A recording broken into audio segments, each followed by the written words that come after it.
Assalamualaikum warahmatullahi wabarakatuh.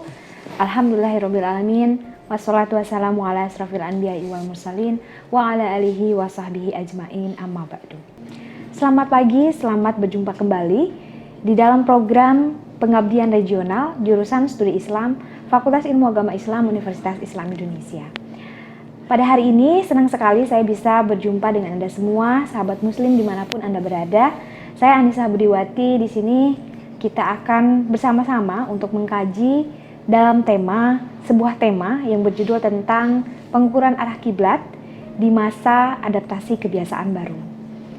Pada hari ini saya bersama dengan Ustadz Dr. Andes Sofwan Jannah MAG. Kita akan membahas tentang bagaimana sih kondisi pemahaman masyarakat, khususnya sosialisasi arah kiblat yang ada di masyarakat, terutama di masa pandemi dan setelah pandemi ini. Nah, oleh karena itu, sebelum kita membahas terkait dengan tema, saya ingin bahas dulu terkait dengan ini, bahwa penentuan arah kiblat ini berkaitan dengan ilmu falak ya Pak? Iya. Saya minta pendapatnya ini sebenarnya para sahabat muslim ini agak mungkin langka ya mendengar kata ilmu falak itu sendiri. Ilmu falak itu sebenarnya ilmu apa sih Pak? Ilmu falak itu adalah satu ilmu yang lahir setelahnya ada perintah ibadah sholat. Ibadah dalam Islam, baik puasa dan berbagai sarana prasarana peribadatan itu lahir dengan adanya perintah ibadah. Misalnya karena sholat, maka para ulama membahas tentang bagaimana mengetahui prasyarat untuk sholat.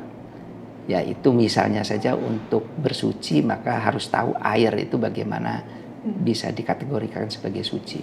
Begitu juga ketika prasyarat yang lain, yaitu harus menghadap kiblat, maka juga kita harus mengetahui juga ilmu-ilmu yang berkaitan dengan satu arah, karena tanpa kita mengetahui kita posisinya di mana dan Mekah itu ada posisinya di mana, maka kita akan bisa mengetahui kita harus menghadap ke arah Ka'bah. Itu bisa jadi seperti kalau dari Madinah adanya di sebelah utaranya Mekah, maka harus menghadap ke selatan. Begitu juga ketika kita mengetahui harus prasyarat yang lain, misalnya untuk mengetahui kapan kita sholat zuhur, sholat asar, maghrib, isya dan subuh, kita juga harus mengetahui juga waktu-waktu sholat. Jadi kalau sudah masuk ke waktu sholat itu baru sholat. Nah, karena itu yang sepertinya waktu-waktu sholat itu sudah mapan, ternyata sekarang sudah banyak yang mempermasalahkan tentang betulkah waktu subuh itu tepat ketika minus 20 atau malah justru seharusnya sudah perlu diteliti ulang atau disurvei kembali. Baik sahabat muslim semua, artinya dari apa yang tadi sudah dipaparkan, kita fokus ke arah kiblat. Terkait dengan ini Pak, pengen tahu sebenarnya di Yogyakarta ini, karena Bapak juga selain sebagai dosen Fakultas Ilmu Agama Islam yang mengajar ilmu falak, juga praktisi di sini. Sebenarnya pola masyarakat, pemahaman masyarakat terkait dengan arah kiblat itu baru bagaimana dinamika atau dari awal sampai dengan sekarang Pak? Sebenarnya sosialisasi mengetahui arah kiblat itu sudah cukup lama. Sejak sebelum Indonesia merdeka itu sudah disampaikan oleh Kiai Ahmad Dahlan, yang beliau itu menguasai ilmu falak. Itu ternyata banyak yang masjid yang masyarakatnya sholat tidak searah dengan kiblat, tapi pada umumnya menghadap ke barat. Padahal barat sampai ke Mekah itu kalau 1 derajat saja itu harus perbedaan ataupun penyimpangannya itu 145,81 kilometer. Berarti kalau 24 ya lebih dari 3.000 kilometer menjauhi Ka'bah itu. Nah, Pada saat Kiai Ahmad Dahlan itu menyampaikan tentang perubahan arah kiblat dan memulainya itu musolanya sendiri. Terus kemudian diperbaiki karena bangunannya itu relatif mengarah ke arah barat, maka dibuat soft yang mengarah ke Baitullah. Begitu juga menyampaikan bahwa masjid besar, masjid gede Kauman itu juga arah kiblatnya tidak tepat, sehingga nampaknya perlu diperbaiki softnya yang sedikit agak ke utara gitu. Terkait dengan pemahaman pola masyarakat yang mulai pelan-pelan menerima. Nah, di masa pandemi, setelah pandemi ini, sebagai praktisi ilmu falak, tentu dibutuhkan oleh masyarakat ketika masyarakat ingin meluruskan arah kiblat masjid atau musolanya. Nah, kira-kira bagaimana Pak gambaran sekarang? Sebenarnya sosialisasi cukup sudah. Di Yogyakarta pernah juga ada program dari Kanwil Kementerian Agama, itu pengukuran arah kiblat 1000 masjid di Yogyakarta. Itu pun ya setidak-tidaknya 60% bisa berhasil, dan sejak itulah mulai masyarakat mulai membutuhkan tentang arah kiblat ini. Mulai ada pandemi ini dan bahkan setelahnya menjelang akhir ini, alhamdulillah Pusat Kajian dan Bantuan Hukum Islam diminta untuk mengukur arah kiblat di Masjid Nurul Iman, Instiper, Yogyakarta. Dan sebelumnya, sebenarnya 10 tahun sebelumnya sudah saya informasikan bahwa kayaknya minimalnya ada 2 derajat terlalu ke utara. Gitu.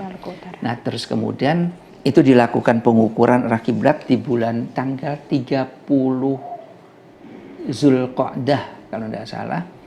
Itu dilakukan pengukuran arah kiblat di Masjid Nurul Iman Stiper, dan setelahnya dicek menggunakan bayangan matahari dan juga menggunakan Google Earth, ternyata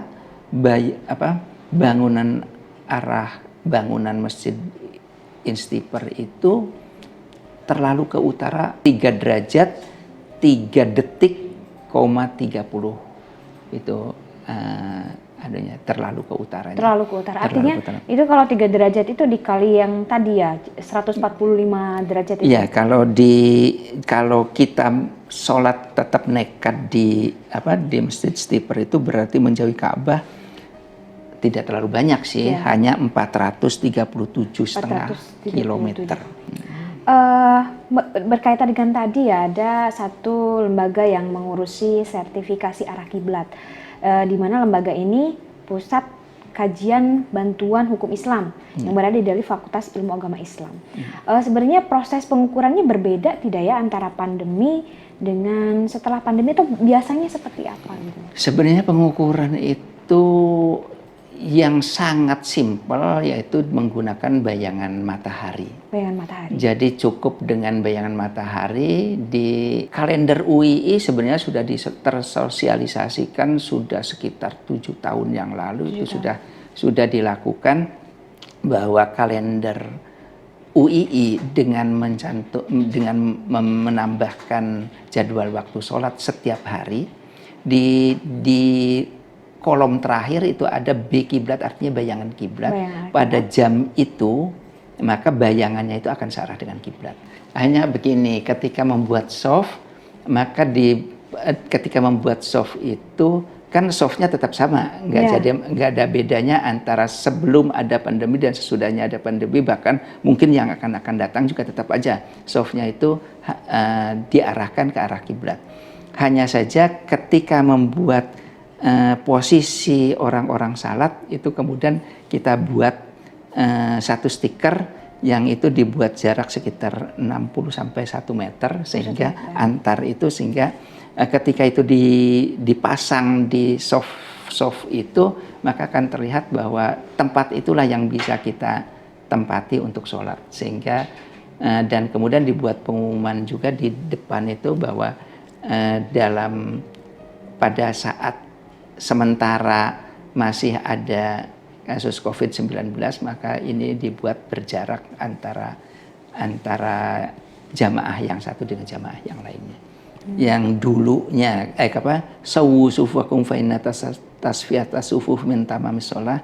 Jadi kesempurnaan sholat itu jika bahu ini saling menempel, tapi pada saat terjadinya musibah pandemi ini maka diupayakan untuk berjarak sesuai dengan anjuran dari WHO bahwa kita upayakan untuk berjarak, sebab siapa tahu bahwa saudara kita yang sholat di samping kita ini juga membawa virus. Tapi itulah yang kita lakukan, yang mudah-mudahan upaya ini bisa membawa kebaikan bagi kita semuanya. Amin. Kita tetap beribadah dengan baik, tapi juga kita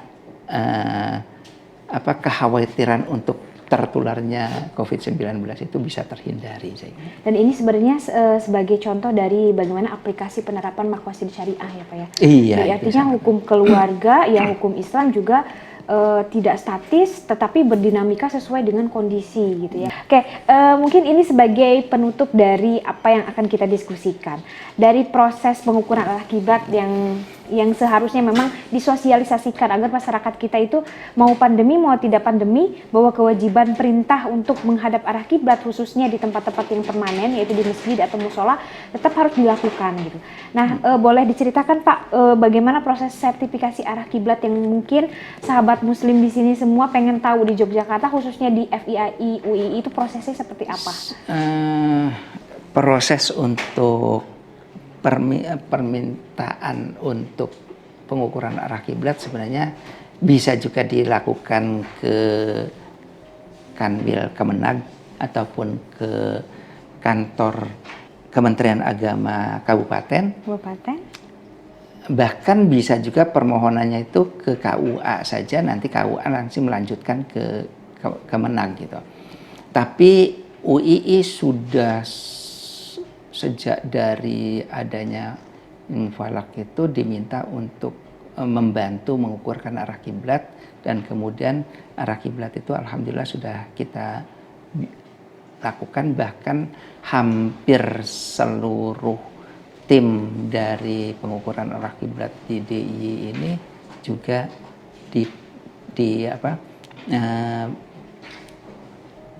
mendapatkan keilmuannya itu dari tim Hisab Ruqyat yang ada di Kementerian Agama, dan alhamdulillah semuanya bisa menyebar, dan bentuk dari sertifikat itu seperti ini. Jadi bentuk sertifikat ini seperti seperti ini. Jadi ada diinformasikan bahwa ada lintang, ada bujur Ka'bah dan lokasinya, dan kemudian ini sebenarnya pengembangan dari sekian banyak sertifikat yang kemudian diperlihatkan bahwa arahnya kemana, kekurangannya dan sebagainya ini sudah kita buatkan. Bahkan kalau kita menggunakan arah bangunan itu bisa diketahui akan menjauhi Ka'bah sebanyak 437,5 km. Sebab per derajatnya itu 145,81 km. PKBHI juga pernah diminta untuk mengukur arah kiblat di wilayah Kasihan, Bantul. Di SD negeri itu ternyata harus mengubah musolanya itu dari mihrabnya itu 68 derajat. Mendekati 90 derajat kalau gitu ya? 68. Sedangkan yang di Kutoarjo itu 48. Sebenarnya waktu diukur oleh teman saya dari Solo itu 48 derajat, tapi saya ukur ulang ternyata 49 lebih derajat. 49, sekian derajat itu arah kiblatnya kurang ke utara. Sehingga mihrab yang tadinya itu untuk imam berubah menjadi tempat makmum, untuk dua shaf bisa dilakukan. Dengan begitu alhamdulillah sudah di Yogyakarta boleh dikatakan pengukuran arah kiblat itu masyarakat sendiri yang membutuhkan, sehingga permintaan itu hampir selalu dipenuhi oleh Kemenag dari kabupaten dan Kemenag dari Kanwil. Itu. Artinya ada 3 pilihan ya, Iya. selain kalau misalnya tidak dari FIAI, bisa dari KUA ataupun dari Kanwil Kementerian Agama Kabupaten Ya. Yogyakarta. Bahkan kalau tidak salah dari Lajnah Falakiyah Nahdlatul Ulama Jogja juga memberikan bantuan untuk mengukurkan gitu. Baik Bapak, telah banyak yang kita diskusikan, sahabat muslim semua. Dari apa yang kita sudah kaji pada hari ini, ternyata sosialisasi pengukuran arah kiblat di kota Yogyakarta ini memang memiliki dinamika dari tadi yang sudah diceritakan. Dari sejarahnya, pelan-pelan Kyai Haji Ahmad Dahlan meluruskan arah kiblat sampai pada akhirnya masyarakat bisa menerima bahwa ternyata untuk menentukan arah kiblat harus dengan ilmu pengetahuan. Dan tadi sudah diceritakan bagaimana proses dari sertifikasi arah kiblat yang bisa masyarakat laksanakan atau kita minta bantuannya dari 3 pilihan tadi, KUA kepada KUA, kepada Kementerian Agama Kabupaten, Kementerian Agama Kabupaten ataupun ke Fakultas Ilmu Agama Islam Universitas Islam Yogyakarta. Baik sahabat muslim semua, berakhir sudah apa yang sudah kita kaji pada hari ini. Mudah-mudahan memberikan manfaat. Terima kasih banyak atas kehadirannya Ustadz Dr. Safwan Jannah MAG. Mudah-mudahan apa yang sudah kita diskusikan memberikan banyak manfaat untuk sahabat muslim semuanya, khususnya tadi yang kita bahas tentang bagaimana pengukuran arah kiblat di kota Yogyakarta. Saya Anissa Budiwati, senang sekali berjumpa dan membersamai Anda semua pada pagi hari ini. Terima kasih, saya tutup. Wabillahi taufiq wal hidayah, wabiridha wal inayah. Assalamualaikum warahmatullahi wabarakatuh.